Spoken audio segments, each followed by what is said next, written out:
El texto bíblico en el que se basa la predicación de este domingo se encuentra en el Evangelio según San Mateo, capítulo 5, versículo 9. Y la palabra de Dios dice así: Bienaventurados los pacificadores, porque ellos serán llamados hijos de Dios. Dios nos bendiga, hermanos. Les invito a mantener nuestras Biblias abiertas en el Evangelio según San Mateo, capítulo 5, versículo 9. A principios del siglo XIX, Inglaterra vio amenazada su hegemonía por la expansión política y militar de Francia. Napoleón fue visto como el anticristo, que robaba el sueño a católicos y luteranos y empezaba a hacerlo también a anglicanos y ortodoxos. En eso el hombre era muy ecuménico. Los predicadores ingleses subieron entonces a sus púlpitos para hablar contra él. La excepción fue Charles Simeon, quien por cierto no era el orador más atractivo o carismático del mundo.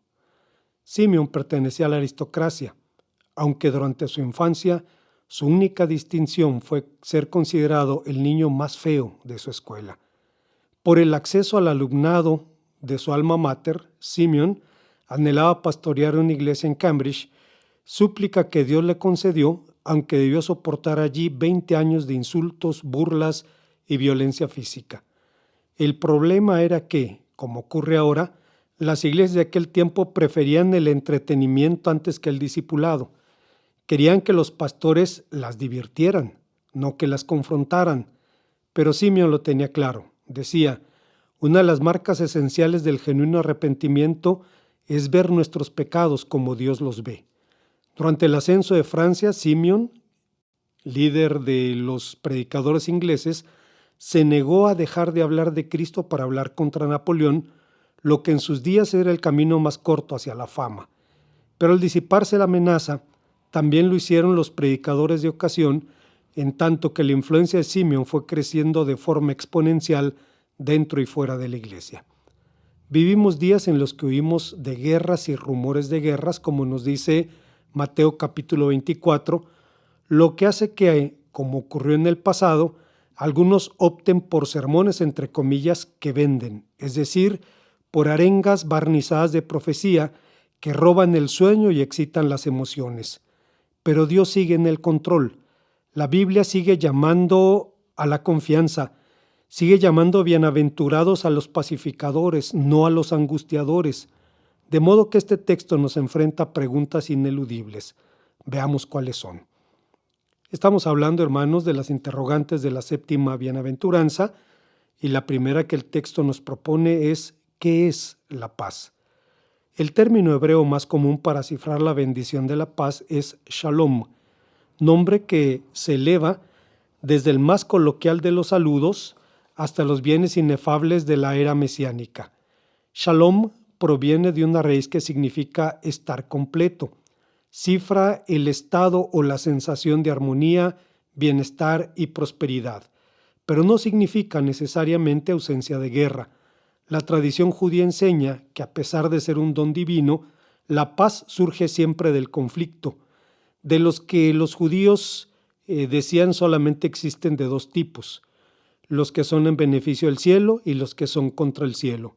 Los primeros tienen siempre resultados positivos, los segundos resultados funestos.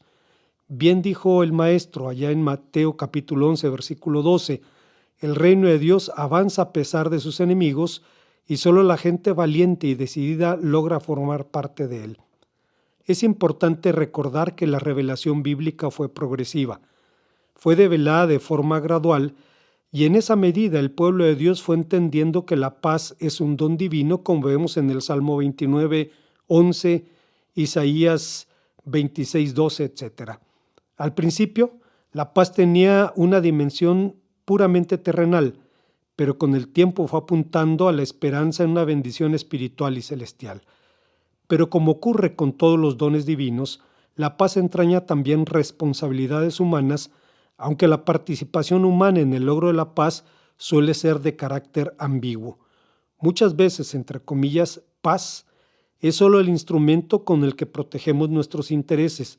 No es extraño entonces que en los sombríos días de los jueces Gedeón construyera un altar al que llamó Adonai Shalom, el Señor es paz, pues entendió que la paz verdadera solo puede tener su fuente en Dios.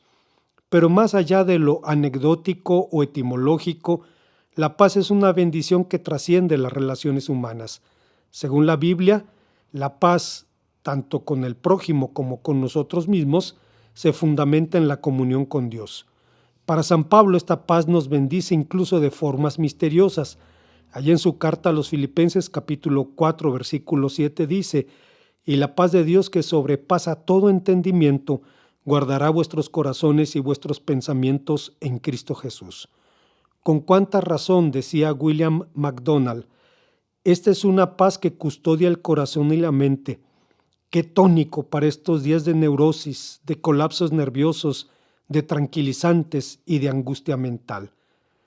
Pero cuando buscamos producir la paz por nosotros mismos, con nuestros propios medios, vemos cuán difícil es lograrla y cuán fácil es perderla. Cuán vulnerable es esta a la volatilidad humana de la que el apóstol Santiago nos dice: ¿qué es lo que causa las disputas y los pleitos entre ustedes? ¿Acaso no surgen de los malos deseos que combaten en su interior? En el capítulo 4, versículo 1 de su carta lo dice. El doctor Martin Lloyd-Jones, hijo espiritual de Charles Simeon, escribió al respecto: «He leído un libro que indica cómo se debe vivir y gobernar este país. Es un libro competente y su argumento muy convincente. El esquema socioeconómico propuesto me parece perfecto. Había un solo defecto: la persona que lo escribió no sabía absolutamente nada de la doctrina del pecado. Si en este país todos fuéramos perfectos, ese esquema hubiera sido ideal. Pero el autor se olvidó de que los hombres y las mujeres no viven de ideales, sino de deseos, que somos gobernados por lo que deseamos. Tenemos pasiones y codiciamos. Somos criaturas de codicia, de envidia, de anhelos, de lascivia. Estas cosas están dentro de nuestra naturaleza. Por esa razón, los profetas anunciaron una paz futura, la salvación, que Dios enviaría al mundo con el Mesías. Una paz que está ahora al alcance de todo aquel que cree. Los capítulos 3 y 4 de la carta a los Hebreos nos hablan de ese reposo y nos urgen a alcanzarlo. John Piper dice al respecto: «Hay un reposo disponible para usted hoy. Dios le ofrece reposo. La puerta no está cerrada. El tiempo no ha acabado. Usted no ha perdido su última oportunidad. Escuche las palabras. Queda por tanto un reposo sagrado para el pueblo de Dios. Ahora es el momento. Hay una puerta para el reposo seguro, apacible y feliz de Dios. Es la puerta de la fe. Quien ponga su fe en las promesas de Dios, compradas por la sangre de Jesús, y persevere en esa fe, forma parte de este pueblo. No es extraño entonces que quien posibilitó este reposo fuera anunciado con el nombre profético de Príncipe de Paz en Isaías 9:6. Hay una segunda pregunta que surge en nuestro texto, y es: ¿quiénes son los pacificadores? Pacificadores es un nombre raro en la Biblia, solo utilizado en este texto. ¿Quiénes son? No son los hombres pacíficos, como traduce la versión inglesa de Wycliffe. No son los amantes de la paz, pues como hemos dicho en otras ocasiones muchas veces, la obsesión por la tranquilidad no es sino indiferencia activa coronada con aureola. Tampoco son los que aman la paz. Pacificadores son los que hacen la paz. Los que la han recibido de Dios y reconciliados con Él, la comparten con los demás. Pero ¿cuál puede ser su motivación? Martin Lloyd-Jones responde: el pacificador tiene una sola preocupación, y es la gloria de Dios. Esa fue la única preocupación de Jesucristo. Su interés nunca fue su propia persona, sino la gloria de Dios. Pacificador es aquel cuya preocupación básica es la gloria de Dios. Es aquel que dedica la vida a procurar esa gloria. Sabe que Dios hizo perfecto al hombre y que el mundo tenía que ser un paraíso, y por eso, cuando ve las disputas entre los individuos o las naciones, ve algo que no contribuye a la gloria de Dios. Es un hombre que está dispuesto a humillarse, hacer lo que sea a fin de promover la gloria de Dios. Está dispuesto a sufrir injusticias a fin de que se consiga la paz y la gloria de Dios se manifieste. Suena bien, pero en los hechos, ¿qué implica ser pacificador? Es necesario señalar que, como ocurre con las otras bienaventuranzas, tradicionalmente ésta ha tenido también dos lecturas, una puramente espiritual y otra más literal. En la primera es bienaventurado el hombre que ha encontrado la paz interior por medio de Jesucristo. En la segunda es bienaventurado todo aquel que contribuye activamente al bienestar humano y lucha por hacer de este mundo un lugar más justo. ¿Es necesario elegir una lectura y desechar la otra? No necesariamente, ya que el cristianismo, como todas las religiones del mundo, enfrenta un eterno doble desafío, el de la identidad y la relevancia. Cuando nos centramos en nuestra identidad, cuando decimos somos conservadores o somos liberales, nuestro mensaje pierde relevancia porque esto no le dice nada al mundo. Cuando buscamos ser relevantes, luchando por la justicia social, por la paz, etc., perdemos identidad, pues otros, incluso ateos, hacen lo mismo. ¿Cómo resolver este doble desafío? Solo puede ser resuelto en Cristo porque solo en Él encontramos identidad y relevancia. ¿Pero no es esto mero idealismo? No.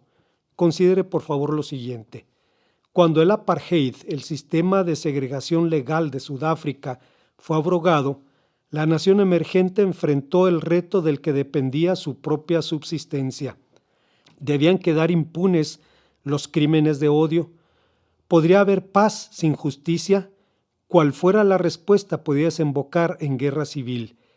Era un charco de gasolina que solo necesitaba de una chispa para hacer volar por los aires a una nación que todavía estaba en su cuna.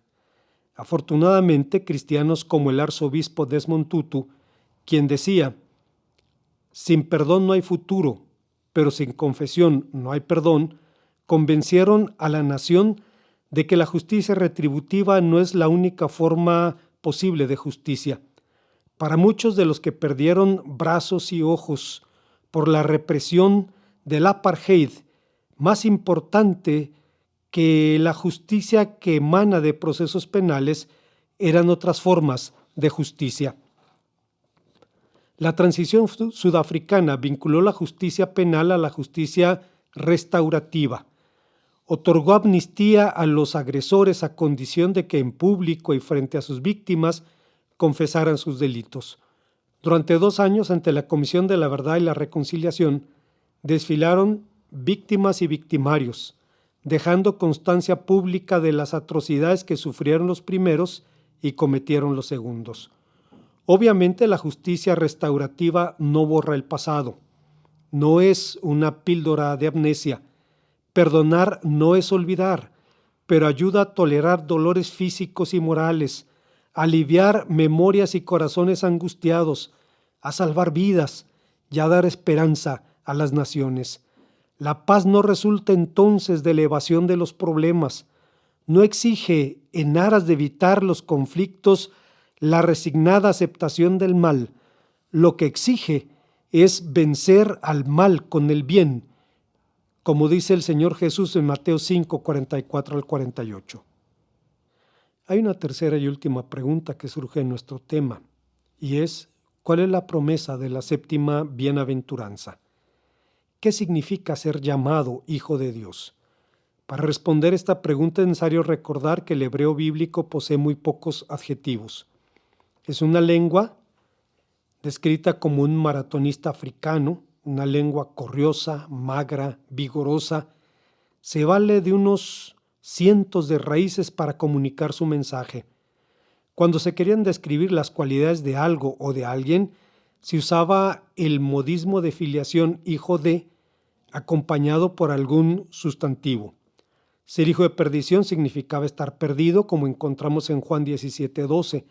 Ser hijo de consolación significaba ser un consolador, según Hechos 4:36. Ser hijo de Dios significa participar de una íntima familiaridad con Dios. Cuando se promete a los pacificadores que serán llamados hijos de Dios, lo que se les promete es serán declarados hijos de Dios, porque hacen algo que Dios hace, se comprometen en el logro de la paz, como encontramos en Romanos 15:33, 2 Corintios 13:11, 1 Tesalonicenses 5:23, Hebreos 13:20. Ya son hijos de Dios, pero en aquel día su adopción será declarada con gloria, como encontramos en Romanos 8:23 y 1 Juan 3:2. Las bienaventuranzas no son, pues, pensamientos lindos para enmarcar o memorizar. Son manifestaciones del carácter de Dios en la vida de sus hijos. Son marcas del genuino cristianismo. Son sus sellos de autentificación. John Piper dice al respecto: las bienaventuranzas son los clavos que sujetan la tapa del ataúd de la falsa enseñanza que dice: si simplemente crees en Jesús, irás al cielo, sin importar si no eres misericordioso, puro de corazón o pacificador. De principio a fin, el Sermón del Monte clama: consíguete un nuevo corazón, conviértete en una nueva persona. El mismo Señor Jesús dijo en Mateo 5:20: porque os digo que si vuestras justicias no fueren mayores que las de los escribas y los fariseos, no entraréis en el reino de los cielos. Y al final del capítulo 7 el Señor dice: pero cualquiera que me oye estas palabras y no las hace, le compararé a un hombre insensato que edificó su casa sobre la arena, y descendió lluvia, y vinieron ríos, y soplaron vientos, y dieron con ímpetu contra aquella casa, y cayó, y grande fue su ruina. Una vida de desobediencia a las bienaventuranzas y al sermón del monte significa que, sin importar lo que creamos, no podremos estar de pie en el día del juicio final. Cuán importante es discernir el Espíritu de Cristo. Digo esto porque después del inicio del conflicto militar de Ucrania, videntes, sectarios y religiosos de todos los credos exigen crédito por haber profetizado esta guerra. Me recuerdan aquel refrán español que dice: a toro pasado todos somos manolete. Pero no son sino sesgos de confirmación, interpretaciones posteriores de hechos que entre comillas confirman lo que de antemano se ha asumido como verdad. Una verdad entre comillas en blanco y negro, que por decreto separa a los buenos de los malos y establece con quién está y con quién no está Dios. Pero al margen de que una visión tan simplista es insostenible frente a la realidad, ¿acaso no dijo el Maestro: oiréis de guerras y rumores de guerras? ¿Por qué entonces la sola mención de la guerra produce en tantos un frenesí casi erótico? Actúan como el niño que dijo a su madre: mamá, mamá, en la escuela me llaman Rambo. No puede ser, dijo la madre, iré a hablar con la directora. Y el niño le contestó: no, mamá, esta es mi guerra.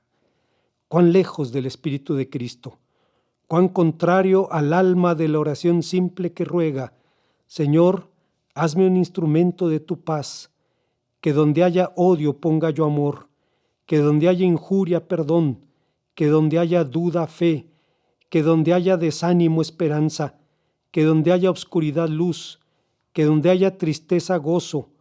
Oh Divino Maestro, concédeme que yo no busque ser consolado sino consolar, que no busque ser entendido sino entender, que no busque ser amado sino amar, porque es dando como recibimos, perdonando como somos perdonados y muriendo como nacemos a la vida eterna.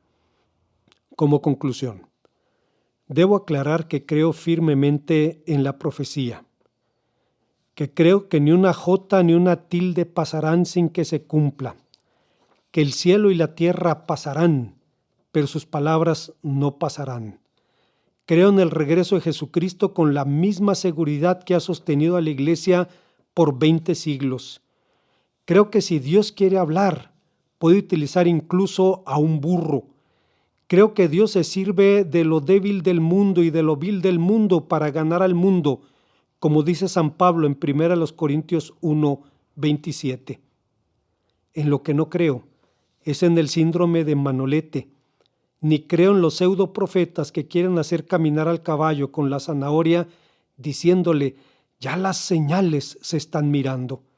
La parábola de las 10 vírgenes nos desengaña del espejismo de los esfuerzos de último momento.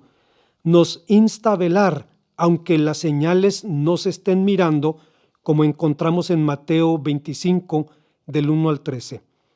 Es verdad, vivimos tiempos de desasosiego, pero justo eso encarece el llamado de nuestra bienaventuranza.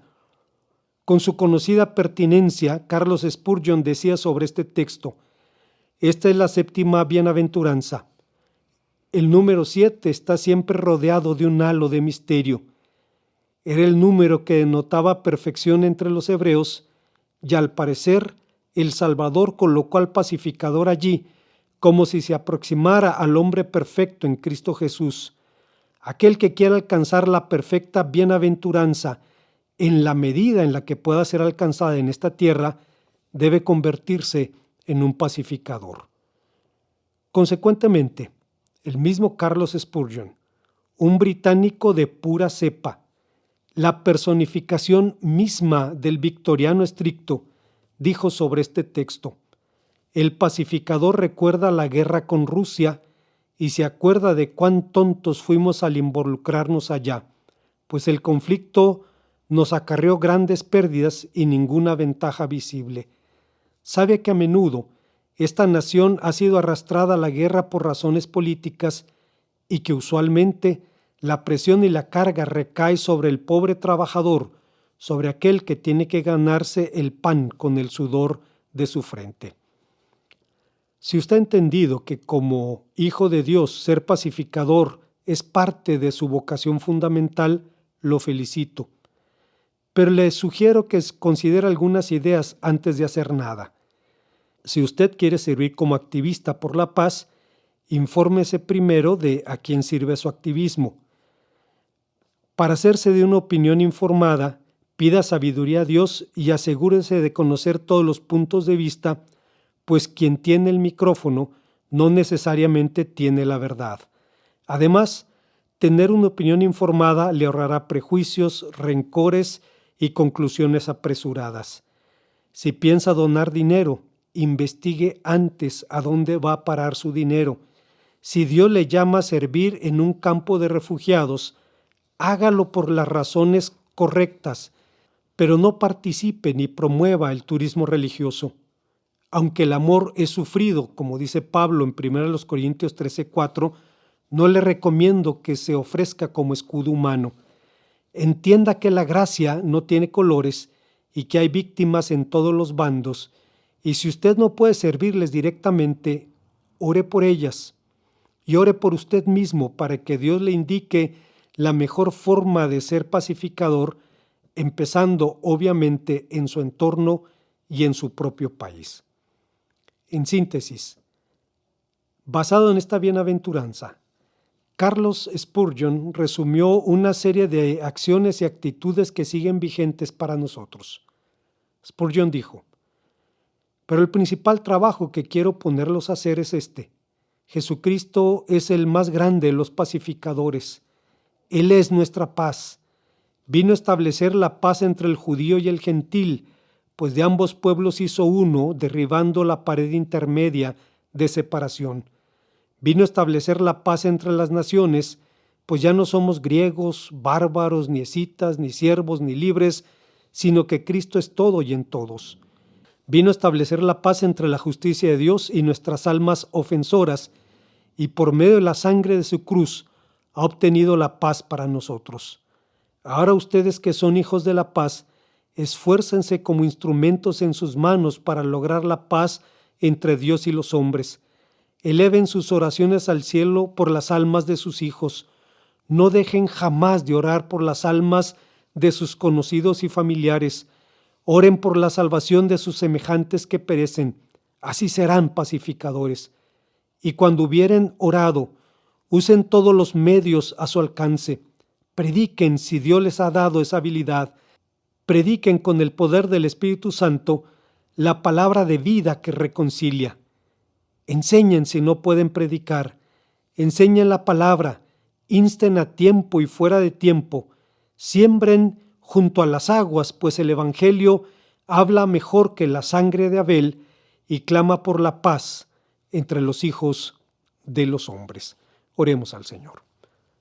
Gracias te damos, Padre, porque nos permites venir a tu palabra y en una declaración tan escueta encontrar, Señor, un universo de significados que nos permiten entender la necesidad que tenemos de depender de ti. Bendícenos, Señor, haznos instrumentos de tu paz y bendice este mundo que tiene necesidad de ti. En el nombre de Cristo. Amén. Hermanos, damos gracias a Dios porque la situación de la pandemia ha mejorado, razón por la cual estamos orando para la posibilidad de reanudar los servicios presenciales a partir del mes de mayo. Le rogamos que estén al pendiente para que podamos establecer los mecanismos que nos permitan participar en reuniones todavía con cupo limitado, con medidas sanitarias, pero finalmente con la bendición de reunirnos una vez más. Les ruego sus oraciones por esto.